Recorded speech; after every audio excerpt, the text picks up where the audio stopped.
Olá, amigos, que a paz de Jesus esteja conosco, hoje e sempre.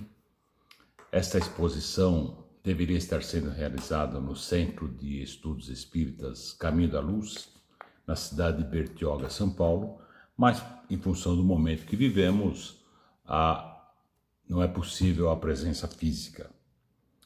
O tema de hoje é fundamental, essencial para o nosso desenvolvimento, para a nossa evolução espiritual. Absolutamente necessário.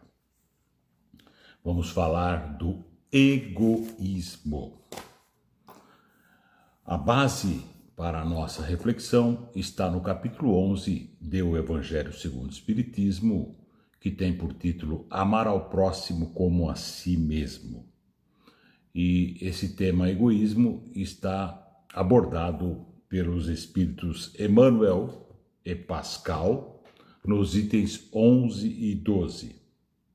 Não temos certeza se o Emmanuel, esse componente da equipe do Espírito Verdade, conduzida pelo próprio Jesus, se esse é o mesmo nosso Emmanuel, que coordenou, tão conhecido no meio espírita, que coordenou toda a obra magnífica de Chico Xavier e trouxe livros fantásticos, não é? Não sabemos se é o mesmo Emmanuel, mas tudo indica que sim. Antes de adentrarmos às mensagens de Emmanuel e de Pascal, para aquecer a nossa reflexão, nosso pensamento, vamos trazer aqui uma questão de O Livro dos Espíritos, que é a base, o alicerce de nossa doutrina, na questão 913, e Kardec pergunta assim: dentre os vícios, ou seja, dentre as imperfeições, não é? Qual aquele que pode se considerar o radical, a raiz? Onde está a raiz de todos os vícios, de todos os males?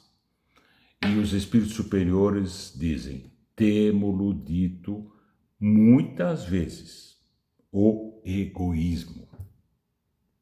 Daí deriva todo o mal. Estudai todos os vícios e vereis que no fundo de todos há o egoísmo. Note bem, os espíritos superiores afirmam que a base, a raiz, o pai de todas as imperfeições humanas é o egoísmo. Ele é a origem de todo o mal. Continuam dizendo assim: por mais que lhe deis combate, ou seja, por mais que combatemos as nossas imperfeições, em geral, os males, não chegarei a extirpá-los enquanto não atacardes o mal pela raiz. Enquanto não houverdes destruído a causa, e a causa é o egoísmo.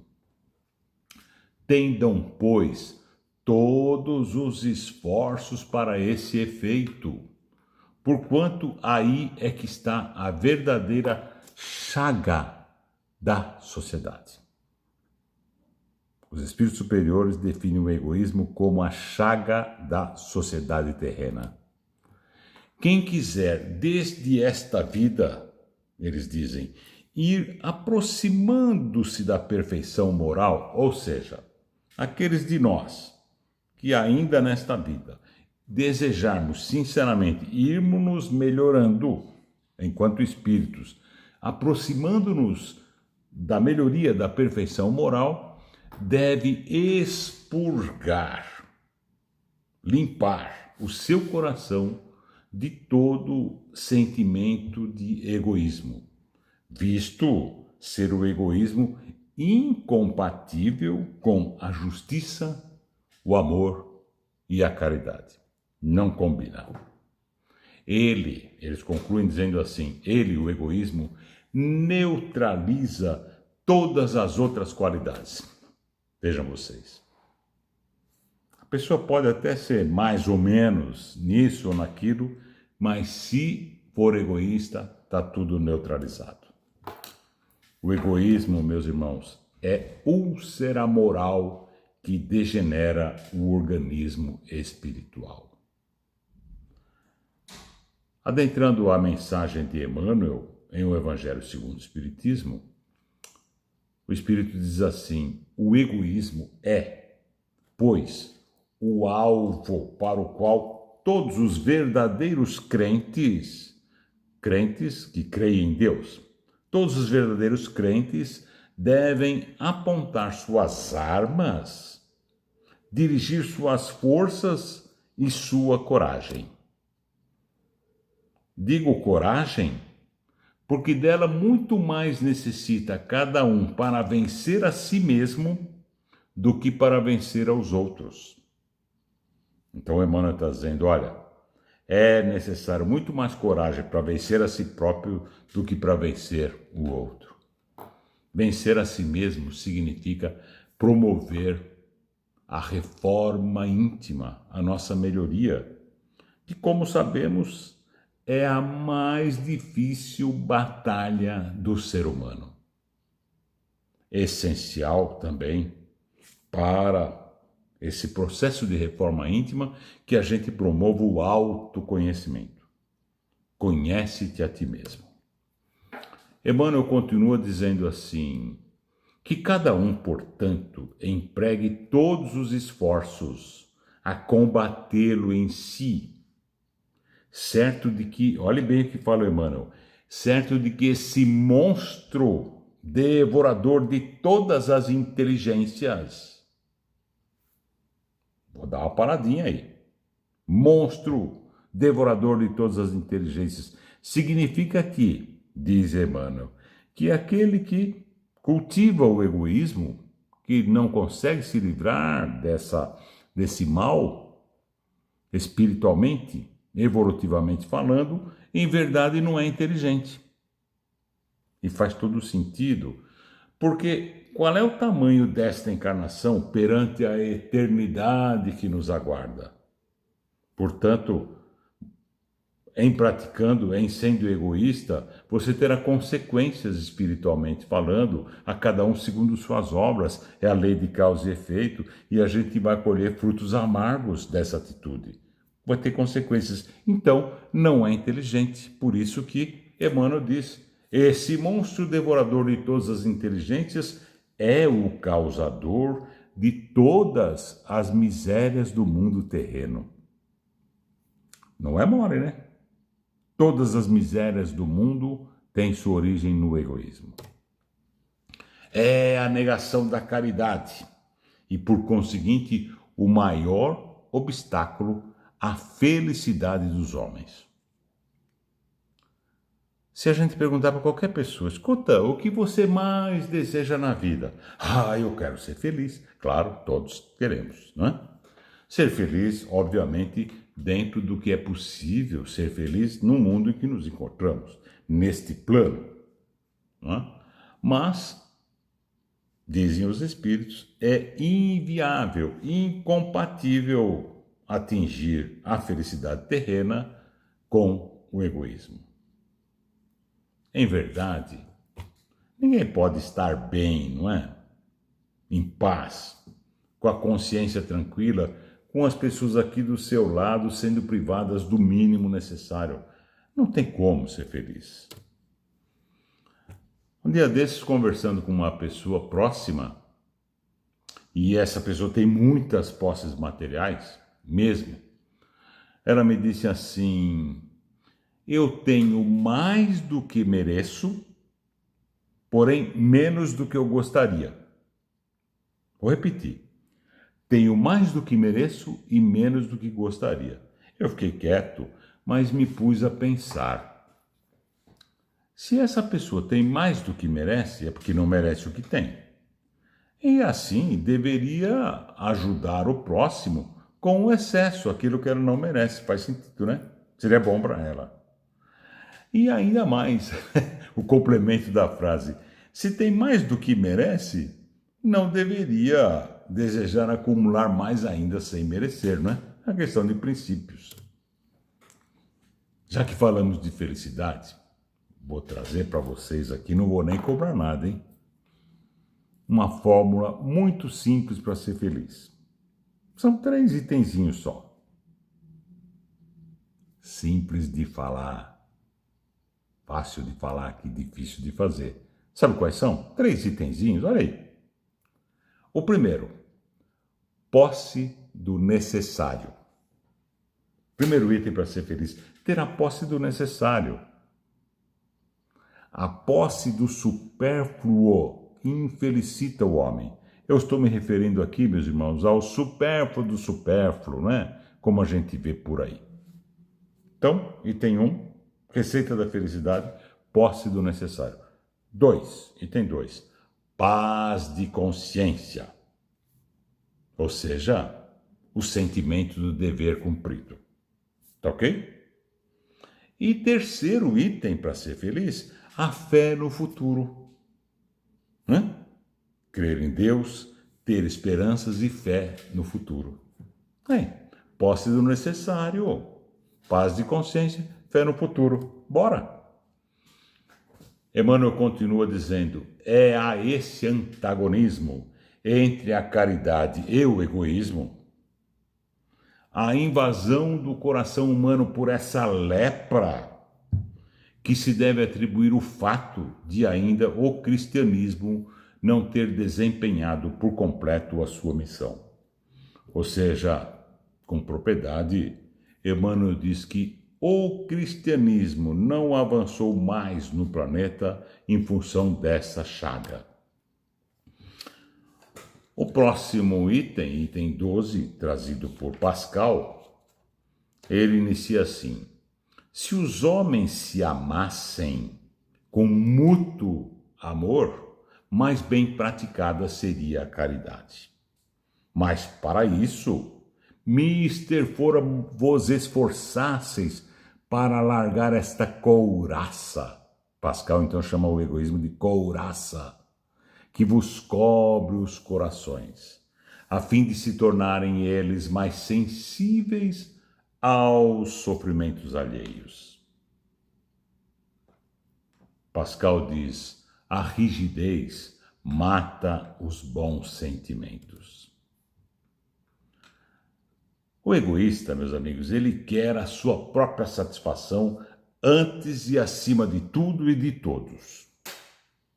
Busca esta satisfação a qualquer preço e sacrifica sem escrúpulos os interesses do outro, não está nem aí.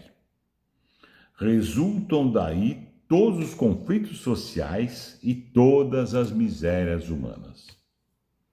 E o Pascal continua, o Cristo jamais se excusava, não repelia aquele que o buscava, fosse quem fosse. Socorria assim a mulher adúltera, o criminoso, nunca temeu que a sua reputação sofresse por isso. Nunca se preocupou com isso, com a sua imagem, nesse sentido de socorrer quem quer que fosse. Começai vós por dar o exemplo, sede caridosos com todos indistintamente. Deixai a Deus o encargo de fazer toda a justiça. É difícil, né? Mas o fato é que da justiça divina ninguém escapa. Deixai a Deus o encargo de fazer toda a justiça, a Deus que todos os dias separa no seu reino o joio do trigo. É verdade. O egoísmo é a negação da caridade, repete Pascal. Ora, sem a caridade não haverá descanso para a sociedade humana. Falamos há pouco, sem a caridade não é possível. Digo mais, não haverá segurança. É verdade, né? Não será possível haver tranquilidade quando todas as pessoas não tiverem acesso à educação e ao mínimo necessário. Concluindo com Pascal, quando diz, com o egoísmo e o orgulho, que andam de mãos dadas, a vida será sempre uma carreira em que vencerá o mais esperto no sentido infeliz, uma luta de interesses. Pode vencer aqui, esse mais esperto, jamais diante de Deus, em que nem sequer os sagrados laços de família merecerão respeito. É É verdade. O egoísta, o orgulhoso não respeita sequer a família. Na questão 895, Kardec pergunta assim: qual o sinal mais característico da imperfeição? E os espíritos superiores respondem: o interesse pessoal. Na questão 914, fundando-se o egoísmo, dizem os espíritos, fundando-se o egoísmo no sentimento do interesse pessoal, bem difícil parece extirpá-lo inteiramente do coração humano. Porque o egoísmo tem a ver com o interesse pessoal, né? E Kardec pergunta: será que um dia a gente vai conseguir? E eles dizem assim: à medida que os homens se instruem acerca das coisas espirituais, menos valor dão às coisas materiais. Depois, será necessário que se reformem as instituições humanas que o entretêm e o excitam.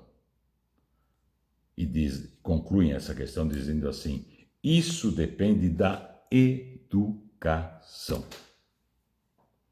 Portanto, a redução, até a eliminação do egoísmo sobre a face da Terra depende da educação.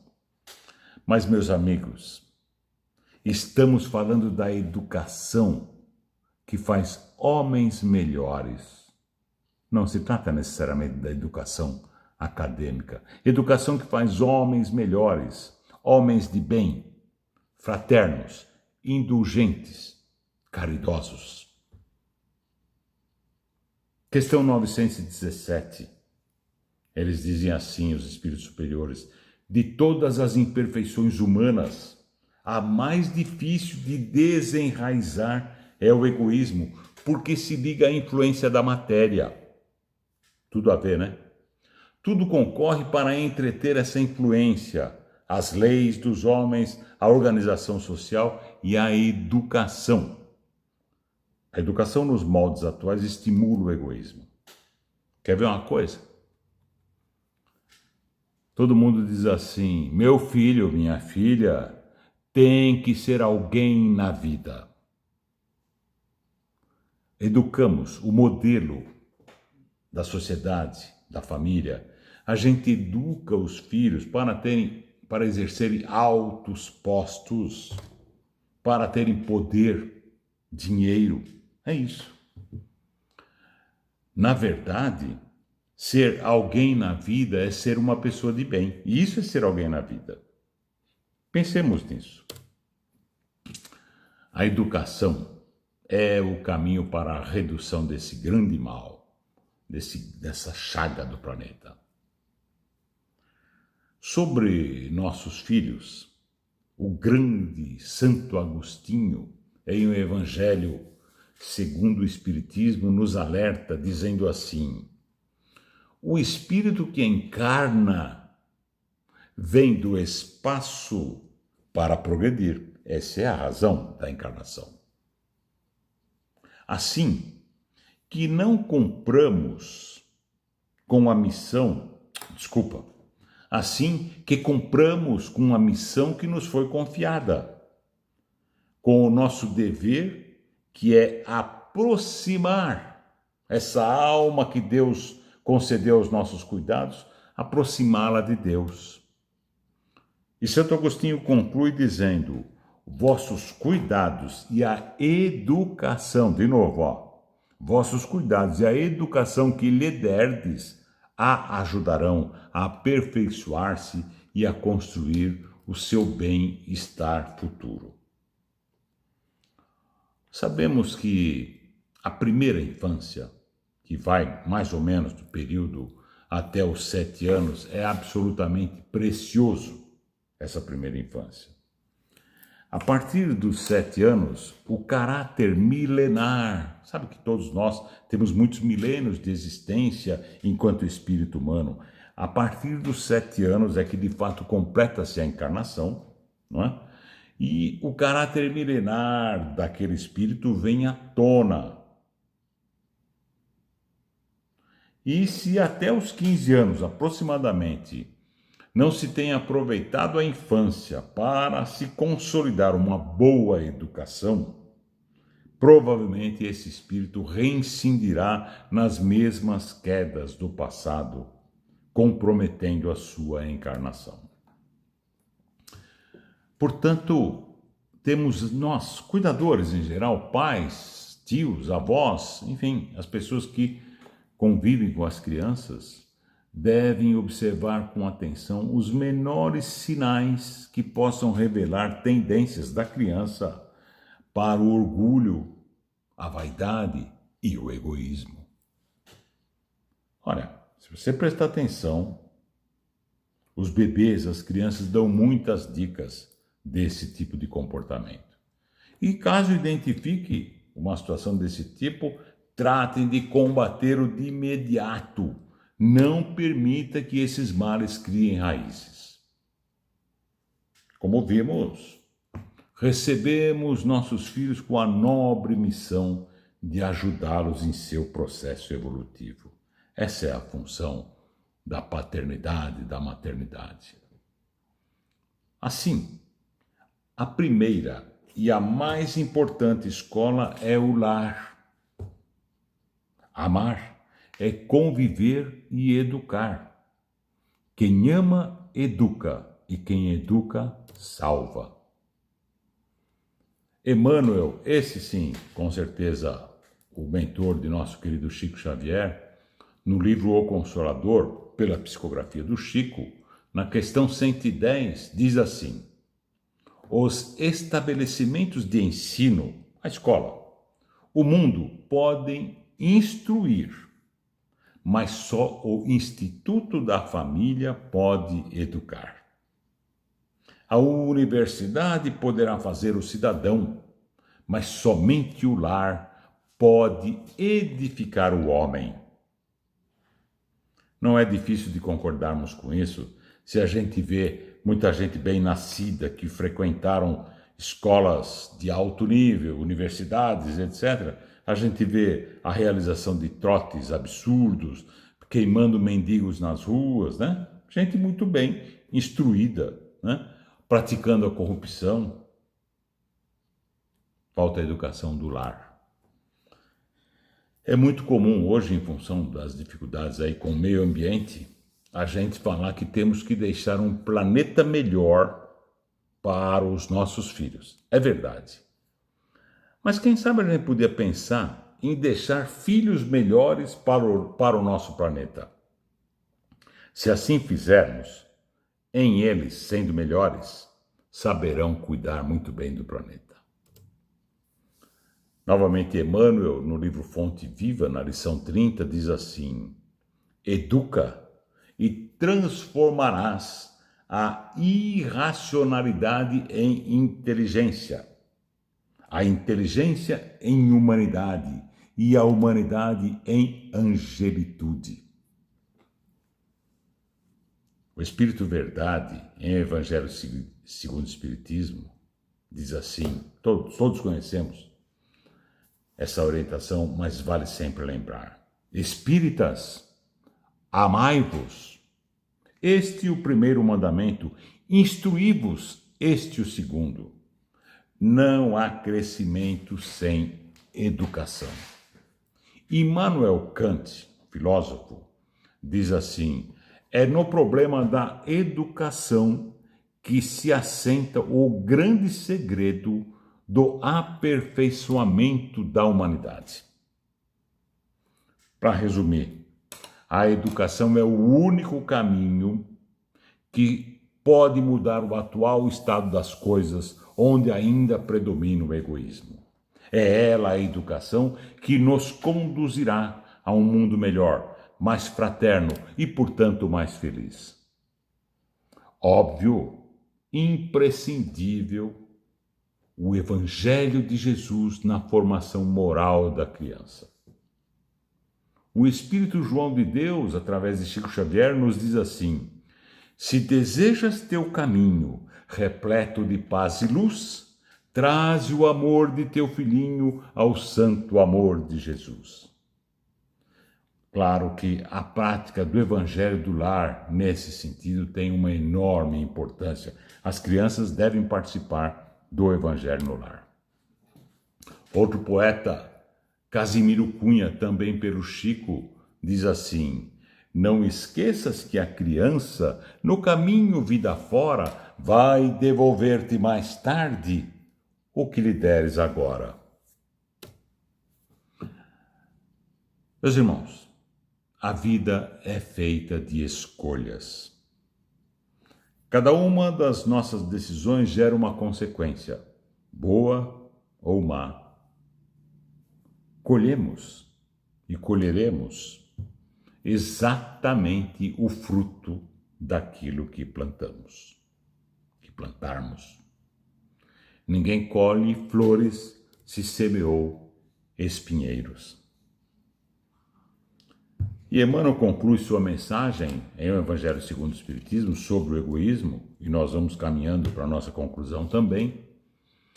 Emmanuel nos orienta dizendo que cabe a nós, que temos fé, que temos o privilégio de sermos esclarecidos pelos espíritos superiores. Nós espíritas somos privilegiados nesse sentido, a gente recebe muita informação, todos, está disponível para todos, mas a gente que é profitente dessa doutrina que acaba acompanhando, então é um privilégio, não é? Que a gente recebe esse tipo de esclarecimento, temos o encargo, o dever, e eu diria a missão, de reduzir e até ir devagarzinho, até extinguir o egoísmo dos nossos corações, que é o pai de todos os males. Que efetivamente, meus irmãos, nos aproximemos de Jesus através da prática dos seus ensinos contidos no Evangelho. Claro que cada um a seu tempo, na sua condição, não devemos nos cobrar muito, sofrer por isso, devemos aceitar o nosso estágio evolutivo, mas dentro das nossas condições, dentro do possível, irmos melhorando. Hoje, melhor que ontem. Amanhã, melhor que hoje, e assim a gente vai caminhando. Juntos, lado a lado, podemos ajudar, sim, cada um com seu quinhão, com a sua parte. A gente pode ir desobstruindo os caminhos que impedem a marcha do cristianismo, ampliando a sua presença no coração dos homens, através da prática do amor ao próximo, da redução do egoísmo, a caminho da verdadeira felicidade. Queridos amigos, muito obrigado. Obrigado pela presença virtual. Obrigado pela paciência. Muita paz e luz a todos. Que Deus os abençoe.